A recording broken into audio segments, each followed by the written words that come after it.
বিসমিল্লাহির রহমানির রহিম। চলো আজ আমরা বর্গ নির্ণয় শিখি। বর্গ নির্ণয়ের সূত্র হচ্ছে a plus B whole square সমান a square plus 2ac plus b square, এবং a মাইনাস বি হোল স্কোয়ারের সূত্র হচ্ছে a square minus 2ac plus b square. যদি এখানে প্লাস হয় এখানে প্লাস হবে, এখানে মাইনাস হলে এখানে মাইনাস হবে, আর সব কিছু ঠিক থাকবে। তাহলে আমরা একটা বর্গ নির্ণয় করি। প্রশ্ন হচ্ছে 4x স্কোয়ার মাইনাস 3y কিউবের বর্গ নির্ণয় করতে হবে। তাহলে সমাধানটা কি? 4x স্কোয়ার মাইনাস 3y কিউবের বর্গ সমান 4x স্কোয়ার মাইনাস 3 বা থ্রাইস y কিউব, বর্গ যেহেতু ব্র্যাকেট দিয়ে হোল স্কোয়ার স্কোয়ার দিলাম।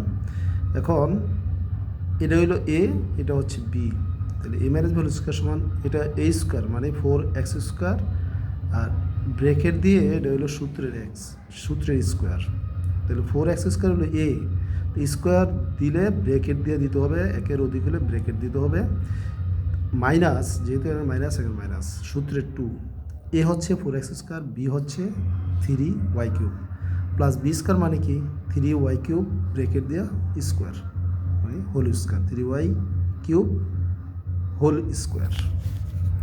তাহলে 4-এর বর্গ হচ্ছে 4-এর বর্গ মানে 4 2 বার 4 4 16, এক্স স্কোয়ারের বর্গ মানে এক্স আর 2 দুগুণে 4 পাওয়ার গুণ হবে, minus 4 2 8 3 8 24 x square y cube.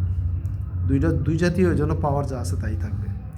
3-র বর্গ হচ্ছে 3 3 9, আর ওয়াই কিউবের বর্গ হচ্ছে ওয়াই পাওয়ার 3 দুগুণে 6। এই হলো 4x স্কোয়ার মাইনাস 3y কিউবের বর্গ নির্ণয় আনসার। আশা করি বুঝতে পারছো। ধন্যবাদ। আসসালামু আলাইকুম।